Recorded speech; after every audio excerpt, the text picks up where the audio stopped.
Good evening. We'll start with a chant. Om Sahana Bhavatu Sahanau Bhunaktu Sahaviryam Karavavahai Tejasvinavadhitam Astu Ma Vidvishavahai. Om Shanti Shanti Shanti. May we be protected together. May we be nourished together. May we acquire strength together. May our learning shine forth in our lives. May we not find fault with one another. Om, peace, peace, peace.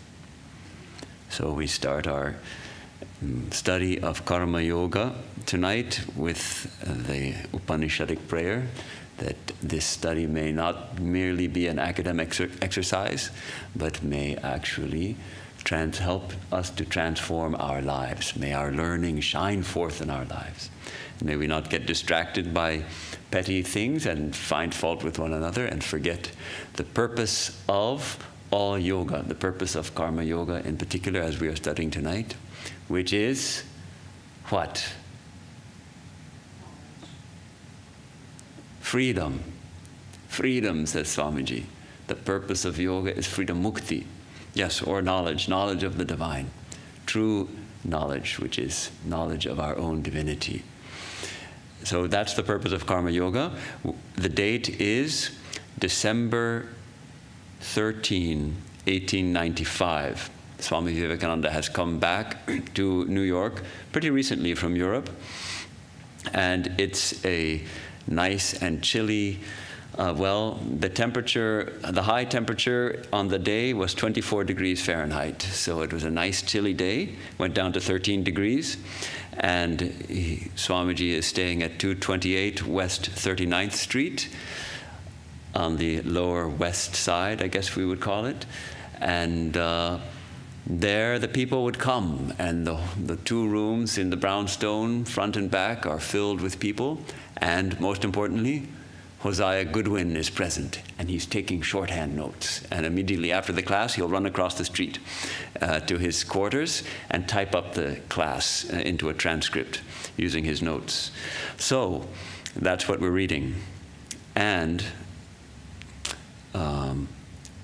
it's the first Karma Yoga class that Swamiji gave. It's the first class for advanced students, which came in the mornings, and the classes for beginners comes in the evenings, as we remind ourselves at the beginning of each class.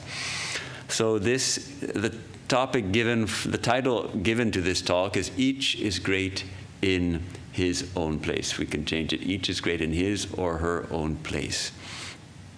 That true greatness is found as we, in our own place, whatever our own calling be. And the ditch digger can't strive to be a doctor. And likewise, the doctor shouldn't be digging ditches. We follow our own swadharma. And what is that? What is that dharma? How do we find it out?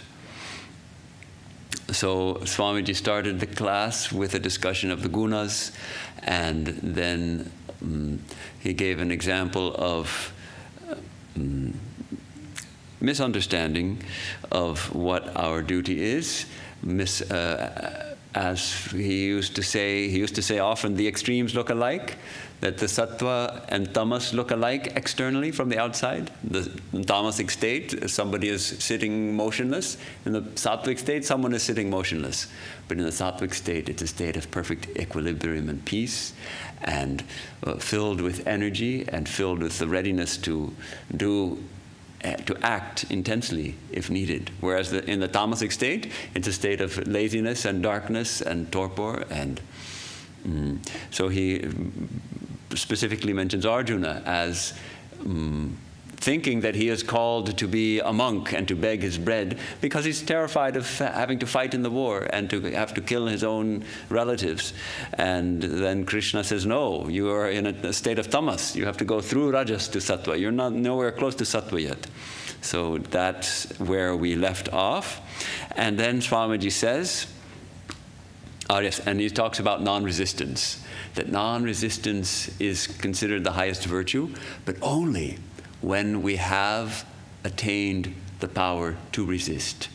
To say a beggar cannot give up anything. A beggar cannot renounce. It's a king who can renounce. A beggar has nothing to renounce. Similarly, someone who is weak and powerless, they have they have nothing to give up. They can't practice non-resistance because they're unable to resist. It's only the person who has tremendous strength to resist who then says, no, I have gone beyond resistance. I am practicing non-resistance. That's a very high state. So then Swamiji goes on, and he gives another example. He says, I once met a man in my country whom I had known before as a very stupid, dull man, who knew nothing, and had not the desire to know anything, living the life of a brute. He asked me what to do to know God, how to get free. Can you tell a lie? I asked him. No, he replied. Then you must learn to do so. It is better to tell a lie than to be a brute or a log of wood. You are inactive.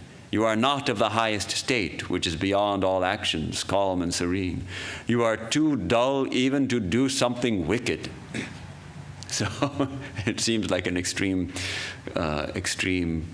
statement, but then he says, that was an extreme case, of course, and I was joking with him.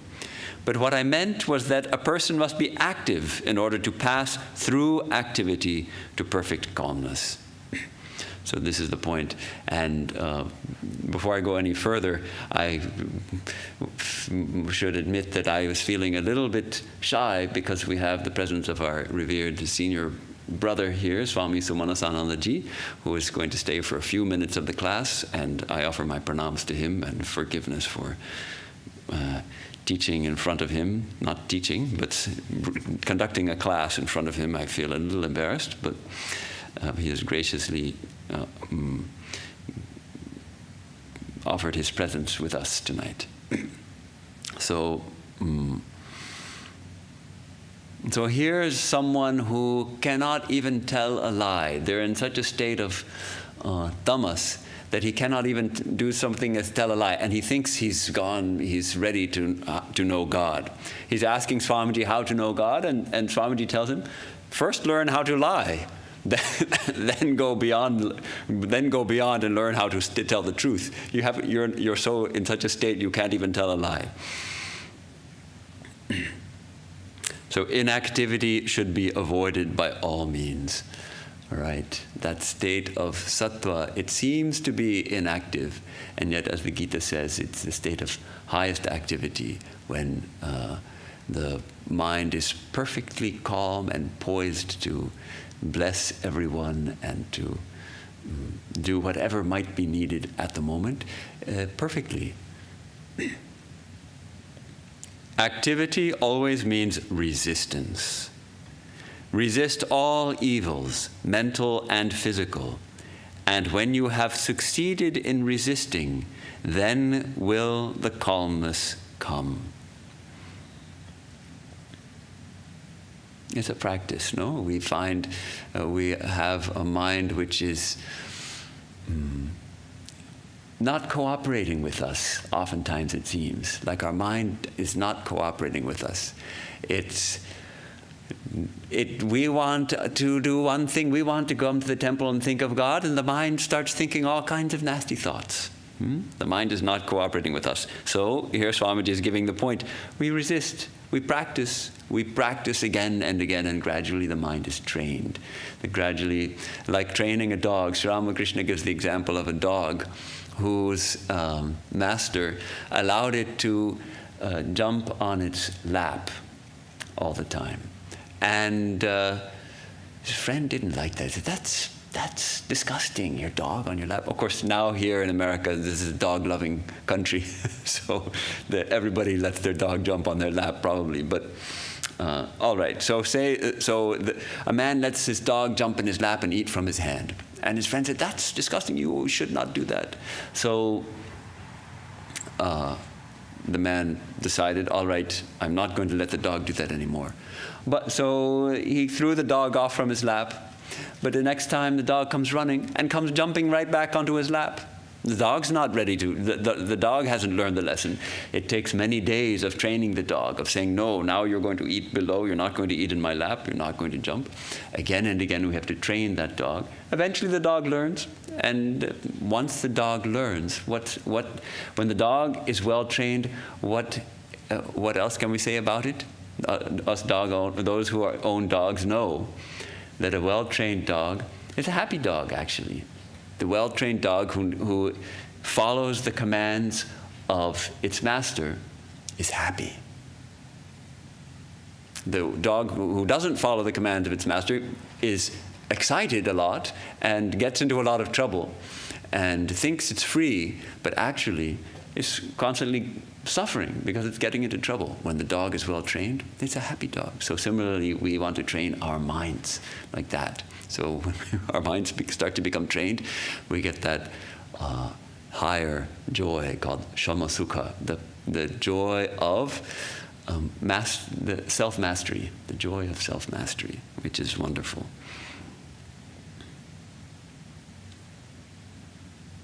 It is very easy to say, says Swamiji, hate not anybody, resist not any evil.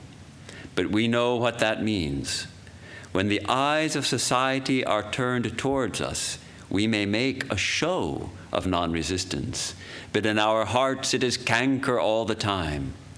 We feel the want of it. We feel that it is better to resist. True. If we can't forgive someone, to say, I forgive you, that's hypocrisy. Here he's giving the example of wanting money, wanting wealth. So many of us are not ready to give up all money and dedicate every penny of our hard-earned money to service of the poor and all of that. Many of us are not ready for that. If you know, here he says, if you desire wealth, and you know that the whole world will tell you that he who aims at wealth is a very wicked man, a very wicked person, you perhaps do not dare to plunge into the struggle for wealth. Yet, at the same time, the mind is running day and night after money. This is hypocrisy, says Swamiji. This is hypocrisy and will serve no purpose. It's quite clear. Sri Ramakrishna used to say that the heart, the mind, the heart, and the speech, the tongue, should be made one. If we say one thing and we're feeling another, this is called hypocrisy. He calls it actually a theft in the chamber of the heart. That's what this is called. We're actually stealing against ourselves, robbing ourselves. So, what does he say? What should we do then? He says, plunge into the world. Plunge in. If you want money, plunge in, earn the money. Krishan. Well, at the beginning, is it recommended to go along with, even though it feels like a little bit hypocrisy, just controlling, even though it doesn't totally feel like. In the beginning, is it better to be hypocritical? Wait, I don't understand. Like, I mean, like you want to renounce wealth. You want to renounce wealth. wealth? You have the desire. You still have the desire. So. Well, we have to see what's the cause of that desire. Is it a genuine desire, or is it caused by all the people who either are blaming you for lusting after money, or else praising you for wanting to give up your wealth? If that's the motivation, then it's hypocrisy. If deep inside actually what you want is money. But if you feel called, though the mind is not yet fully trained, and yet you feel called, yes, I want to give up money. I don't want to depend on money. I want God alone. When that desire comes, then yes, we give up. And we continue training the mind, because the mind still has its tendencies from before, so it'll take time to train it. Adrian? So perhaps it's best to wish to be free of the desire, right, for money, and you have that desire, but you want to renounce also, then maybe the best thing is to try to free yourself of the desire, right? Ask to be freed from that. Yeah, well, there's two different paths towards freeing ourselves from desire. To a certain extent, Sri Ramakrishna says, there's a certain amount of enjoyment that one needs to experience before one can give it up. He says that when does renunciation come? Well, for most people, some people are born with it. They've finished it in the previous lives. But for most people, they have to go through enjoyment before they can give it up. But there's also the practice of viveka. This is the fundamental practice for attaining dispassion or vairagya. Viveka, we examine our experience, we examine the things in our life, and we analyze what is its true nature, and is it helping us or is it hurting us? Say money. What is money? It is something actually ephemeral. It is, at this point, it is something entirely imaginary. It just consists of some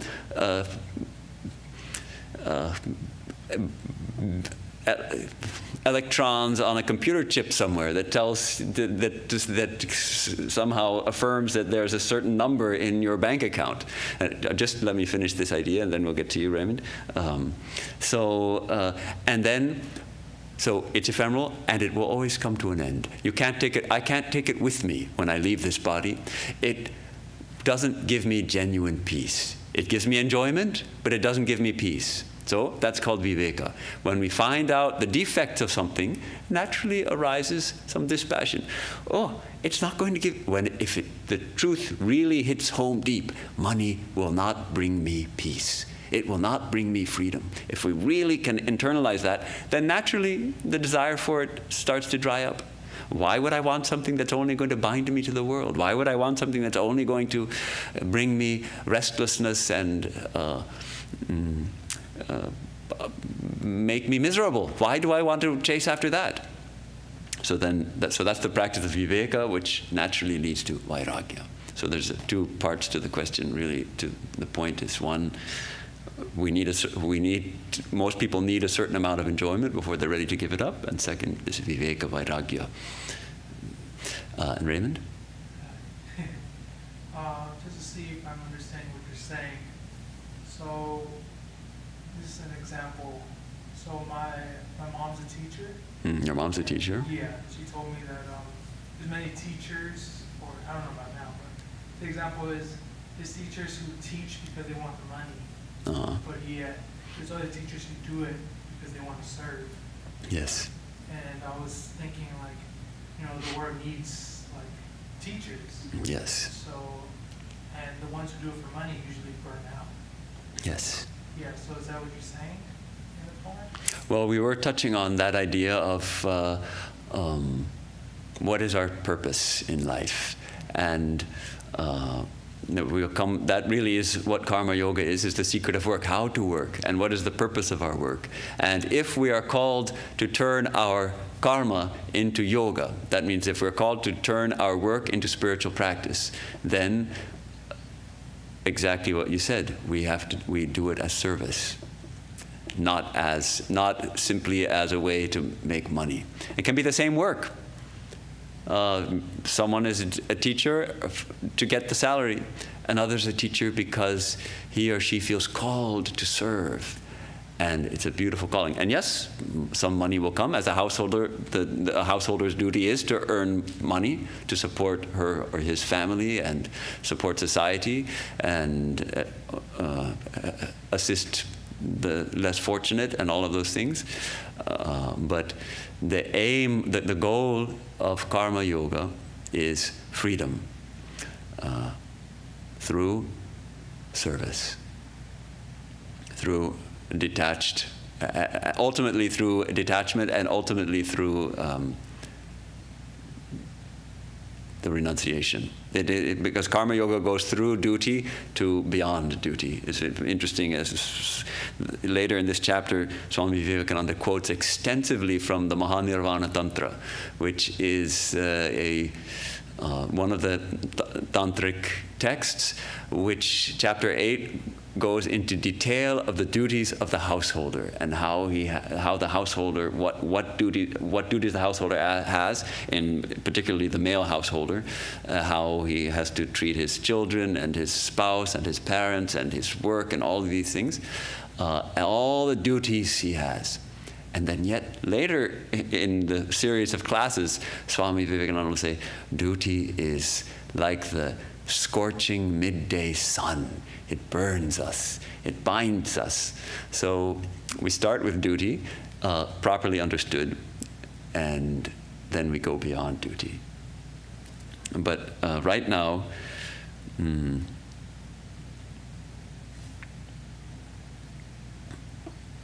Swamiji is suggesting that for some people, we need to experience, if we have that desire for money, okay, go see what it is. Earn a little money, try to chase after money, see what it is. If you have that strong desire, you can't just give it up. You're going to have to experience it to a certain extent. He's suggesting here, plunge into the world, and then, after a time, when you have enjoyed all that is in it, will renunciation come. Then will calmness come.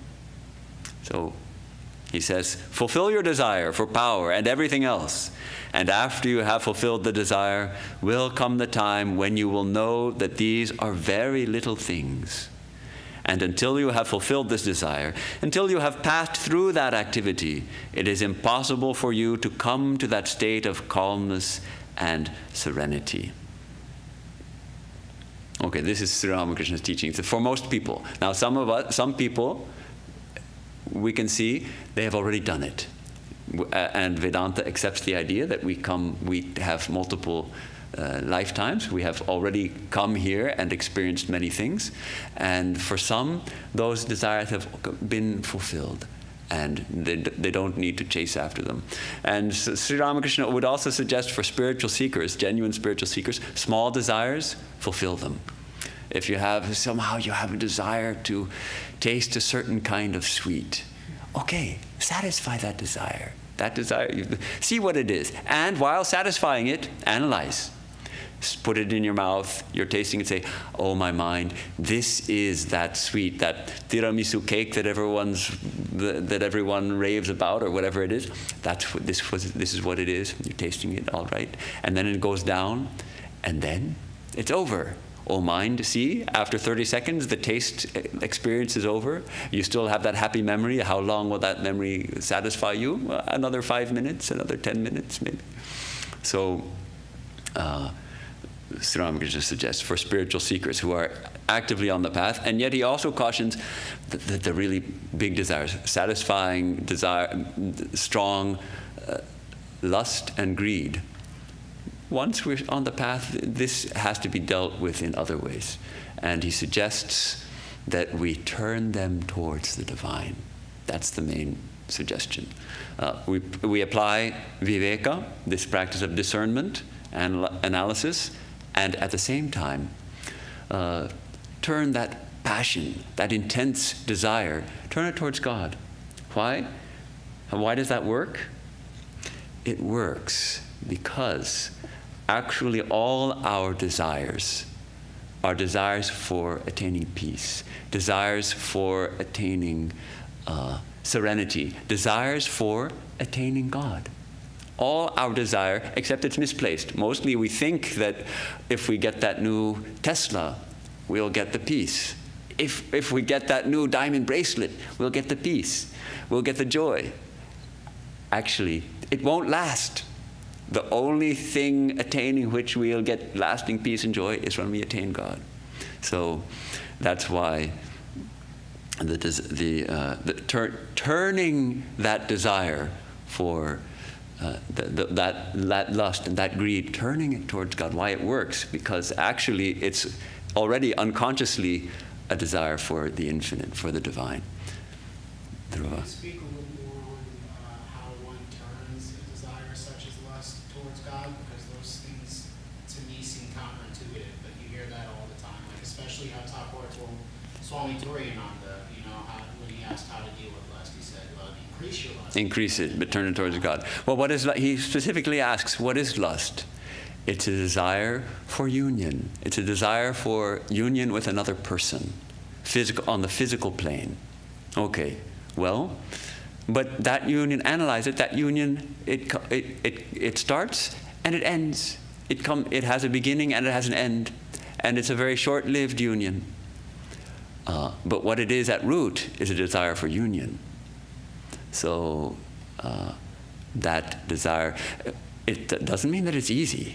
Sri Ramakrishna doesn't say, turn it towards God. It's easy. He doesn't say that. Okay?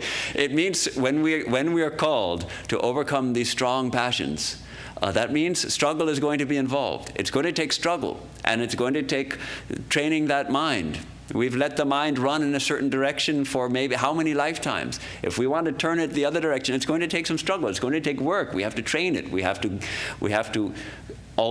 use different methods. Sometimes we have to scold it. Sometimes we have to beat it. Sometimes we have to treat it gently and cajole it. And you know the story of the man who was trying to get his cow into the barn, and she just wouldn't budge. She wouldn't budge, and she's pushing and pushing and hitting, and she's not budging.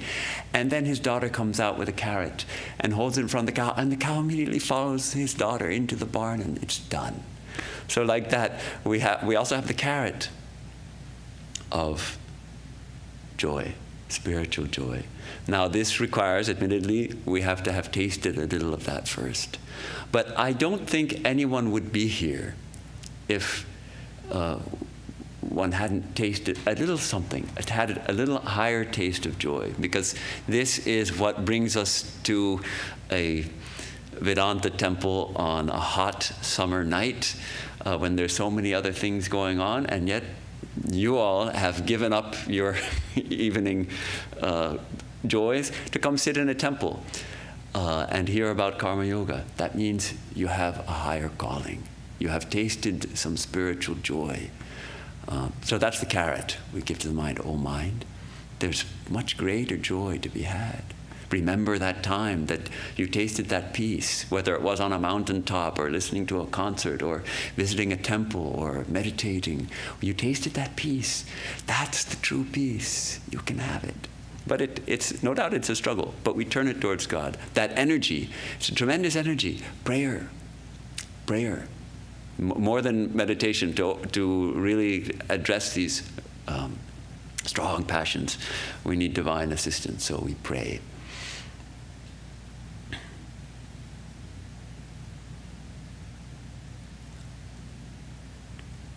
These ideas of serenity, says Swamiji, have been preached for thousands of years. Everybody born has heard it from his childhood. And yet we see few in the world that have really reached that stage. I do not know if I have seen 20 persons in my life who are really calm and non-resisting. And I have traveled over half the world.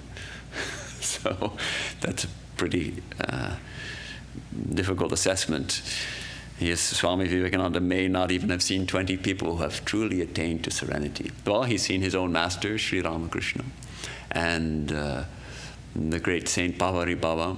And at this point, of course, they're all still youngsters. He's still younger than most of us right now sitting here are. He's 31 or something like that. A few of you youngsters are younger than him.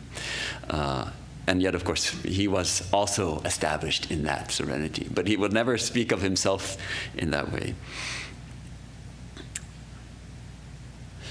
Every person should take up his own ideal or her own ideal and endeavor to accomplish it. That is a surer way than taking up other people's ideals, which he or she can never hope to accomplish. Okay, this is Gita, chapter 3, which verse? 35, is it? I brought the Gita. But I've no longer remember these verses too well. 35.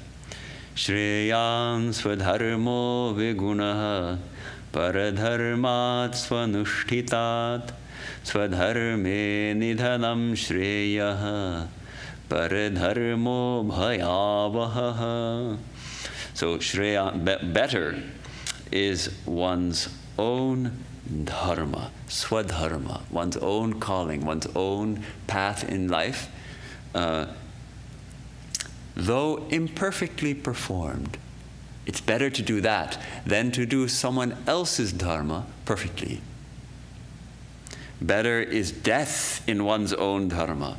Someone else's dharma is bhayavaha, full of fear, fraught with fear.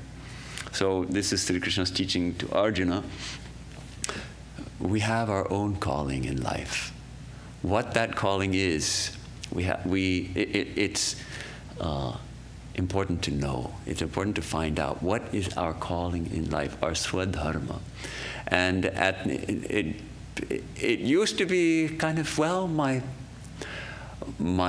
father is a carpenter, I'm a carpenter. My mother is a homemaker, I'm a homemaker. And then a little later, well, my father is a doctor and my mother is a doctor, I'm going to be a doctor, right? And we have many like that. We have, I'm thinking of, yes, we have several devotees who are doctors whose children also went to be doctors. One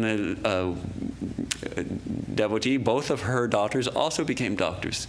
And then another doctor, 2 of his 3 kids also became doctors, though he's a pediatrician and family doctor, and one became a neurosurgeon. And the other, I'm not sure. But, so yes, that's one way. Both are neurosurgeons? Wow. So, but the third one went into computers.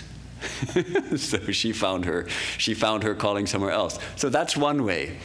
But we each have a calling in life. And yet the tragedy of modern life, of this modern society, is that most people don't know what it is. And so they're teaching school just for the money, because they found a job, because it's something they can do, they can earn money. And maybe their true love is collecting postage stamps. And so that's their hobby, but that might even be something like their calling. But what are they doing? They're teaching school even though they hate it, just to pay the bills. So that's the tragedy of modern life, that so many people, they're not able to follow their calling. So how do we learn our calling? And I love to just digress a little bit. I don't know if any of you have heard of Peace Pilgrim. She was a remarkable homegrown American saint whose teachings are fully in line with Vedanta. Yet she had some exposure, and yet she was like a wandering sannyasini. In India, the monks and nuns, they wander about traditionally with no possessions at all. She wandered through this country, her only possessions being the clothes on her back. Never touched money, and her motto was fast until offered food. She wouldn't even beg for food, only she would take if offered. And her robes in India, these Gerawa robes, are what let people know that this is a monk or a nun who doesn't have food perhaps, and I will offer food. Her robes were a blue tunic with the words "Peace Pilgrim" written on the front, and on the back, "Walking for peace," walking thousands of miles. She walked hundreds of thousands of miles back and forth across the country for peace. Now she has some beautiful teachings on this. It's the same teaching, but her language is very appealing.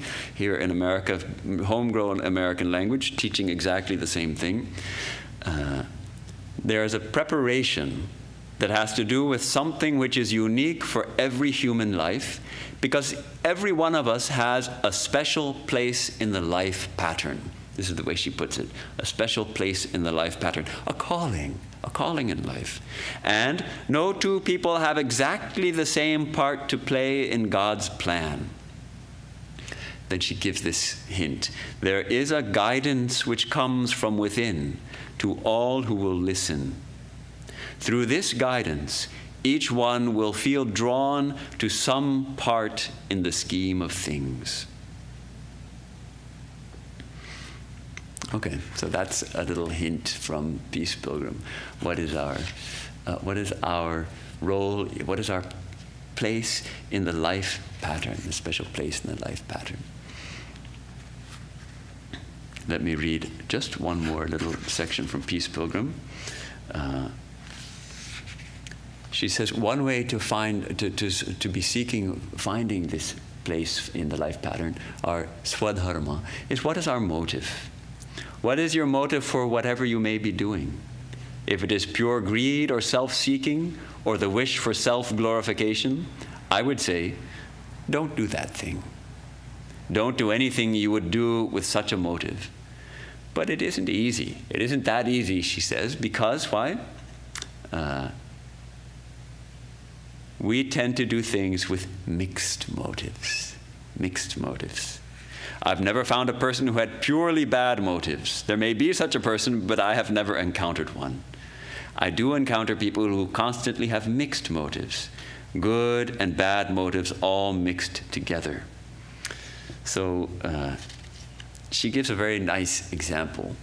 I love this example about an architect. He was a very good architect, and it was obviously his right work, she says. He was called to be an architect, but he was doing it with the wrong motive. His motive was to make a lot of money and to keep ahead of the Joneses. And he worked himself into an illness, she says. And then she met him, and she taught him about purifying his motive and doing his motive for service. She says, I talked to him about the joy of service, and I knew that after he had experienced this, he could never go back into really self-centered living. And so a few years later, she passed through the same town, and she looked him up. And what does she say? She says, I hardly recognized him when I stopped in to see him. He was such a changed man, but he was still an architect. He was drawing a plan, and he talked to me about it. You see, I'm designing it this way to fit into their budget, and then I'll set it on their plot of ground to make it look nice. His motive was to be of service to the people he drew plans for. He was a radiant and transformed person. His wife told me that his business had increased because people were now coming to him from miles around for home designs. Then she says, I've met a few people who had to change their jobs in order to change their lives. But I've met many more people who merely had to change their motive to service in order to change their lives. So perhaps we get a hint here on learning what is our true calling in life. Peace Pilgrim, and I'm sure Swami Vivekananda would also suggest, we seek it in silence, seek it from within. And if we're called to karma yoga, then perhaps the only difference is that we change our motive to service, whatever our calling be. If our calling is to be an actor, say, we are acting as service. What service? To bring joy to others, to give other people who are seeing our acting will get insights into human nature, and they will feel joy seeing our acting. Many actors perhaps have a motive, some actors I should say, may have a motive for getting name and fame. We see that a few actors actually do get name and fame. Most don't. But if that's the motive, they'll be miserable, right? They'll be miserable. But if we can change our motive to one of service, then we're doing it as service. Then it brings joy. So this is the idea of swadharma for a spiritual seeker who wants to take up karma yoga. Then perhaps one doesn't have to change the work one is doing at all. One changes merely the motive. Okay, he's going to give an example. Back to Swamiji, talking about the swadharma.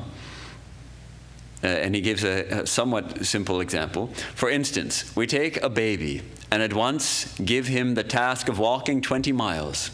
Either the baby dies, or 1 in 1,000 will crawl the 20 miles to reach the end, exhausted and half dead. That is what we generally do with the world. All the men and women in any society are not of the same mind, capacity, or of the same power to do a thing. They must have different ideals, and we have no right to sneer at any ideal. Let everyone do the best he or she can for his or her own ideal. I should not be judged by yours, or you by mine. The apple tree should not be judged by the standard of the oak, nor the oak by that of the apple. To judge the apple tree, you must take the apple's standard, and for the oak, its own standard. And so with all of us. And beautiful. Swami Vivekananda always teaching, on the one hand, this idea of harmony comes out of this. We all have our own calling, and even religions are like that. You can't force everybody to wear the same coat. It'll be too big for some people and too small for others. But for a few people, it'll be just the right size. Similarly, we all have different ideals. We can't measure ourselves against other people. And this habit we have, most of us have, of comparing ourselves to others. This is why it's a mistake, because we each have our own ideal to fill. We each have our own unique path in this world. So how does comparing ourselves to others help at all? There will always be others who are excelling or are better than us at something, but maybe that something is not our calling. Or maybe it's not their calling. Maybe they're doing someone else's dharma perfectly, but not their own dharma. We are called to do our own dharma as best we can. Not as best as that thing can be done, as best as we can do it.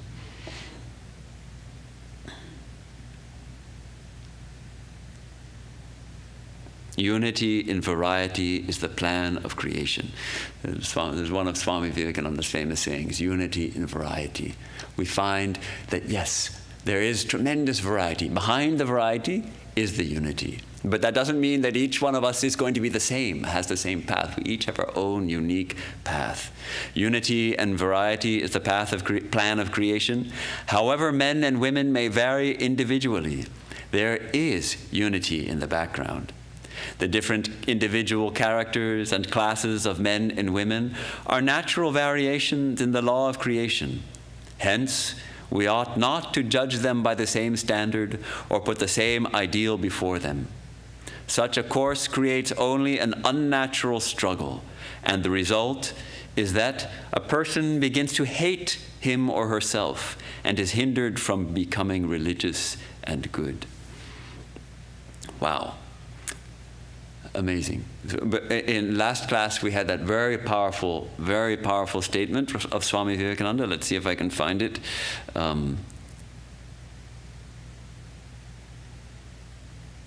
Our first duty is not to hate ourselves. To advance, we must have faith in ourselves first and then in God. So we dealt with that last class. And here he suggests that trying to hold ourselves up to somebody else's standard will naturally lead to hating ourselves, because we're comparing ourselves to something which is not our calling, is not our path. So it's really a beautiful teaching and very important. We need not compare ourselves to anybody else, because each person is unique and we have our own ideals. So we only see how far we are living up to our own ideal, which is unique to us. And we need not judge anybody else, because they are also trying to live up to their own ideal. Some unconsciously, perhaps, some blindly. But judging others, as we had in our opening prayer, may we not find fault with one another, may we not pull each other down, knowing that there is a unity behind our. We help others, bless others, or if we cannot, stand aside. But why pull anybody down? So if we do judge others by the same standard, put the same ideal before everyone, such a course creates an unnatural struggle, says Vivekananda. And the result is that we begin to hate ourselves. And it's a serious obstacle in our spiritual progress.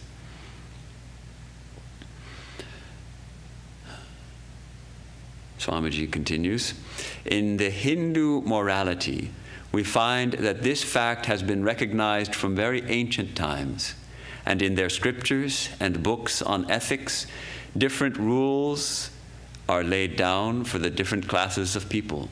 For the householder, the sannyasi, the person who has renounced the world, and the student. Okay, he's going to touch now on the different so-called ashramas, the different stages of life in the ancient Vedic conception. We have the 4 stages of life. There's the 4 fruits of life. There's also the 4 stages of life. And he's going to touch on this now. The life of every individual in karma, according to the Hindu scriptures, is divided into several parts. The Hindu begins life as a student. Then he or she marries and becomes a householder. Then, after becoming old, retires, and lastly, gives up the world and becomes a sannyasi. These are the 4 ashramas. What are they called? Student, brahmacharya, the brahmacharya stage. Householder, that is the grihastha stage. Then retired. Vanaprastha, living in the forest, retired to the forest. And finally, sannyasi. That's the Sanskrit word, the giving up everything. All right, these 4 stages of life. It's a beautiful recognition that we pass through different stages, and there is a time for plunging into work, and then there's also, Sri Ramakrishna says, when you do your duties, hold on to God with one hand and do your duties with the other, figuratively speaking, of course. And then he says, when your duties are done, you hold on to God with both hands. And that's the thing, is to know when to hold on to God with both hands. And it's harder and harder nowadays because work now is become, for many people, especially people who are in offices, if you have a job like a physical job, like picking fruit or digging ditches or painting walls, you can stay, when the work is done, you leave and it's done. But if your work is on computer and all that, nowadays people are sending emails from bed. Before bed, they send a work email, and then they tap out the email on their phone and then go to sleep. Very unhealthy. We have to know when our duties are done, we hold on to God with both hands. That letting go. And in life also it happens. We find people who find it very difficult to recognize that, well, now it's time to let go of these things and focus more on diving within. My kids have grown up. I have done as much effective work as really I can. Now, all right, it's enough. I can give it up now. I can give it up and hold on to God with both hands. Dive within. All right. And so, of course, Swamiji here is going to emphasize that these different stages in life, it's not that one is better than another. They're simply natural progression. And each is great in his own place, is the point. To each of these stages of life, certain duties are allotted. No one of these stages of life is superior to the other. The life of the married person is quite as great as that of the person who is not married, but who has devoted him or herself to some other work. The scavenger in the street is as great and glorious as the king on the throne. Take him off his throne, make him do the work of the scavenger, and see how he fares. Take the scavenger and see how he will rule. I remember they used to have this when we were kids, the TV shows. This was a sort of a somewhat common theme of the... Mm-hmm? Prince and the Pauper? Prince and the Pauper. Well, the Prince and the Pauper is one. I was thinking of the husband and wife. What is that? I Love Lucy. Remember that show? And Desi Arnaz and Lucille Ball. And so they're husband and wife, and they're always fighting, and they're always saying, you have it easy, you know, and you can just, all you do is stay at home. Or you have it easy. I'm working all day. You have to go to the office only for so many hours, and then you come back. And so one day they decide, we'll switch, and we'll do each other's job, and we'll see. And they both fail miserably and utterly. Of course, it's a comedy, so it's supposed to be funny, and I can't remember the jokes anymore, but I remember the theme, and that theme is a regular theme in the movies and the TV shows and all of that. That's right.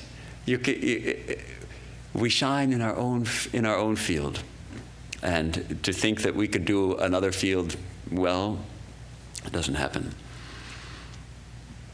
So it's useless to say that the person who lives out of the world, that is the all-renouncing monastic, is a greater person than one who lives in the world. It is much more difficult, he says, to live in the world and worship God than to give it up and live a free and easy life. So the householder's life is actually more of a challenge, and so the householder who succeeds is actually greater. Now he says, the various stages of life have become shortened in India to two: the householder and the preacher. Interestingly, here he says the preacher. Other place he would say the monk or the sannyasin. But he's saying the preacher. We're reading, of course, the mostly nearly unedited transcript, as I've mentioned a number of times, from Sturdy's London edition of Karma Yoga. The householder marries and carries on his or her duties as a citizen, and the duties of the other are to preach and to worship God. Now you will see whose life is the most difficult, as I read you a few beautiful passages from the Nirvana Tantram, which treats of this subject. You will see that it is a very difficult task for a person to become a householder and perform all the duties perfectly. And now we have actually a very long section of quotes from the Mahanirvana Tantra. I actually have an English translation of the book, and the Sanskrit is not in this particular version, but chapter 8 is dedicated to this, the duties of the householder, mostly focusing on the male householder, but also this book also has a number of duties of the female householder. And so we have to recognize that this comes out of the patriarchal system. So the language is strongly patriarchal in places.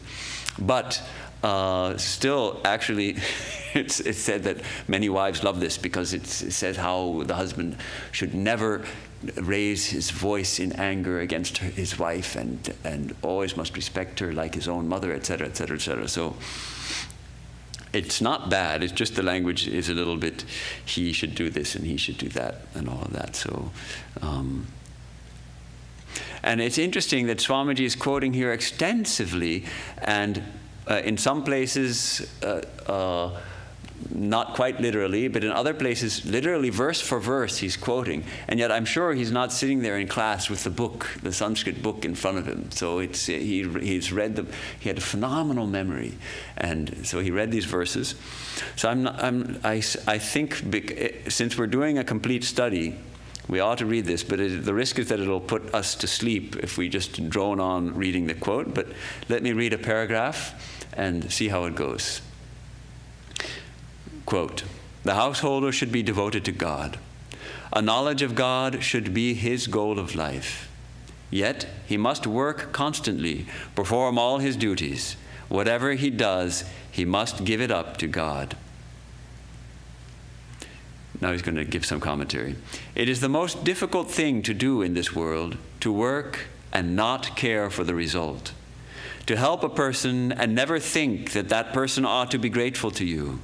To do some good work and at the same time never look whether it brings you fame and name or not. Even the most arrant coward becomes a brave man when the world begins to praise him. A fool can do heroic deeds when the approbation of society is on her.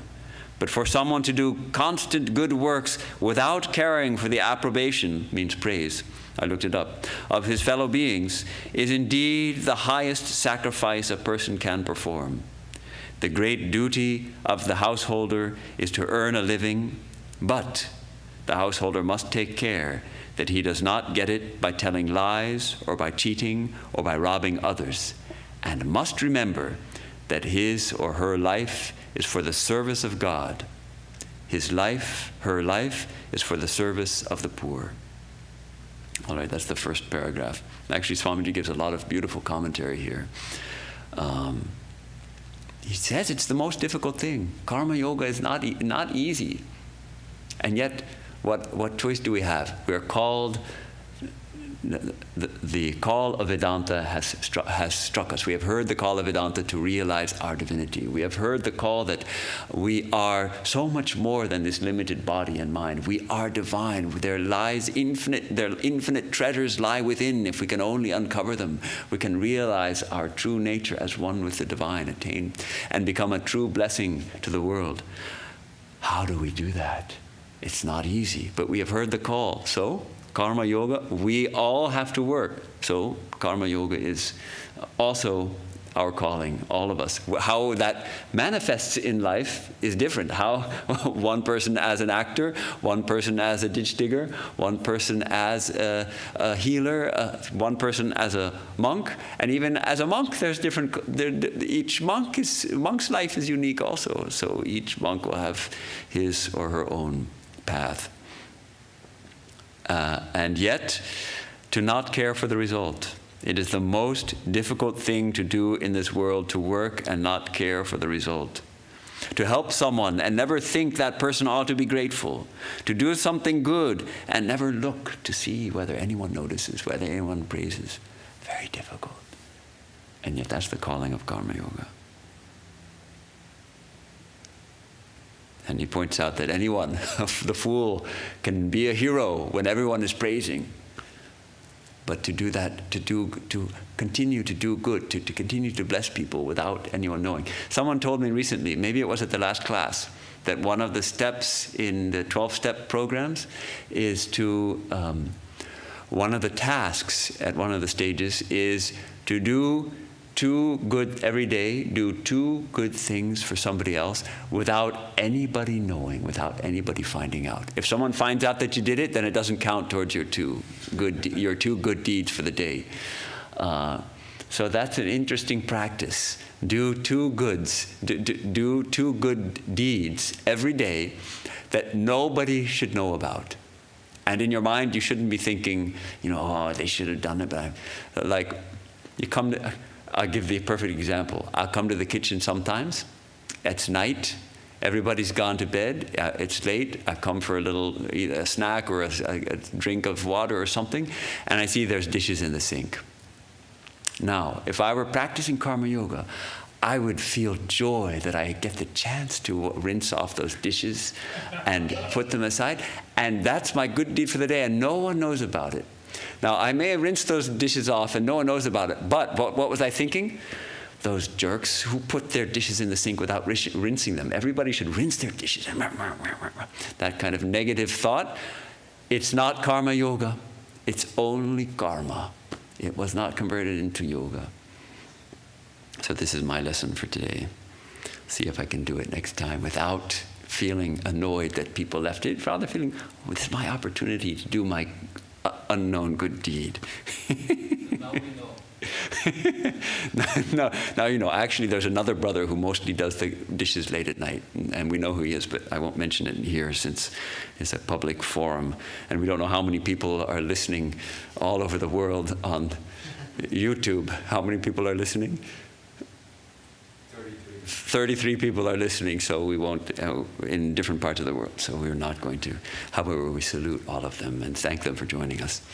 And it's just about, our hour is just about finished, so I express my gratitude to you for showing up and listening and joining me in this beautiful study of Swami Vivekananda's Karma Yoga. Are there any last questions or comments?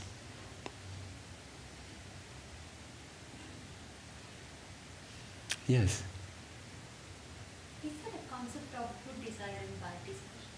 Is there a concept of good desire and bad desire? Yeah. So, I mean, does it depend upon what is causing the desire? Is it a duty or it's coming from within? Is there something like that? Like, can we differentiate? Differentiate desires. Well, on the one hand, we should distinguish between wants and needs. There are certain things which are needs and other things which are wants. And wants are desires. We don't need it, but we want it.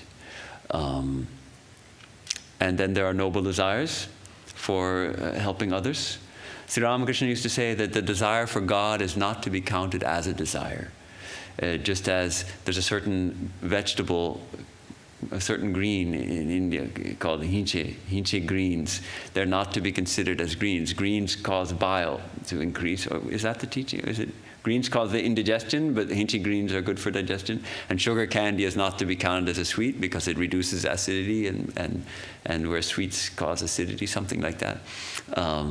So similarly, the desire for God is not to be considered as a desire. That's in a different category by itself. But wants and needs is also a fascinating subject to think, because and that's also different for everybody. For some people, that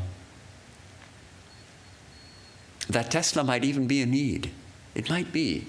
Some householder who has a family and they need a vehicle, and they feel called to be environmental, and so they want an electric vehicle, and perhaps their work demands that they have a decent car.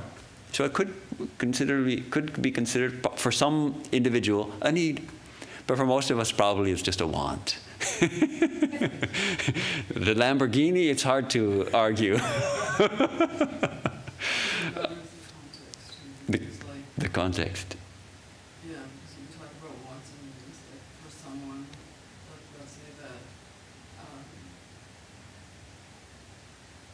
who's like, let's say like prone to like being really strict with themselves or punishing themselves or like stuff like that. Like a part of countering that, which is not a healthy attitude, would be allowing yourself something just because you want it. That's interesting. Yeah, that's a nice point. And not to have to justify like, oh, I don't need it, therefore like I'm not allowed. It's like that kind of thing. If you're a person who naturally takes that to an extreme, to the point where it's actually detrimental to your life, then your practice would be actually, in fact, saying that only I can have something simply because it's simple. Like it's an innocent thing, obviously, but like, I can't have something because I want it. Like not just because I don't need it. Most for the general, for 99% of the people, I think that's not perhaps going to be an issue. But I can think of someone I know for who that's really appropriate. Just on that point of wants and needs, I am always reminded of this deacon in the Catholic Church who was a friend of mine. We were roommates for a while. And he told me that when he was in the seminary, they were quite strict. They were given a bed and a desk and a chair, and that was it. And then they could bring things from home that they needed. And the rule was they could bring it for a week, and then they were asked, is it something that you need, or is it merely something you want? It was a beautiful practice. And he said, I need a bookshelf for my books. I have a lot of books. So he got the bookshelf, and after a week he realized, yes, I actually need this. I have a lot of books. I want the books organized nicely. He needed the bookshelf. I think he even allowed himself a comfortable chair to sit in, that he needed that because he was doing a lot of reading, and so he needed the chair. And then he brought the stereo. And then he found out that was not something he needed. He merely wanted it. So he had to bring it. He had to send it back home. So, do we need it, or do we merely want it? I think probably that's a good place to stop. Did that sort of address your thoughts a little bit? Yeah. Did Petra? Did you have something you wanted to say? No. No. Okay. Then we'll take just a minute of silence before we close to reflect on our study.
Om Asato Ma Sadgamaya Tamaso Ma Jyotirgamaya Mrityorma Mritangamaya. Om Shanti Shanti Shanti. From the unreal, lead us to the real. From darkness, lead us unto light. From death, lead us to immortality. Om, peace, peace, peace.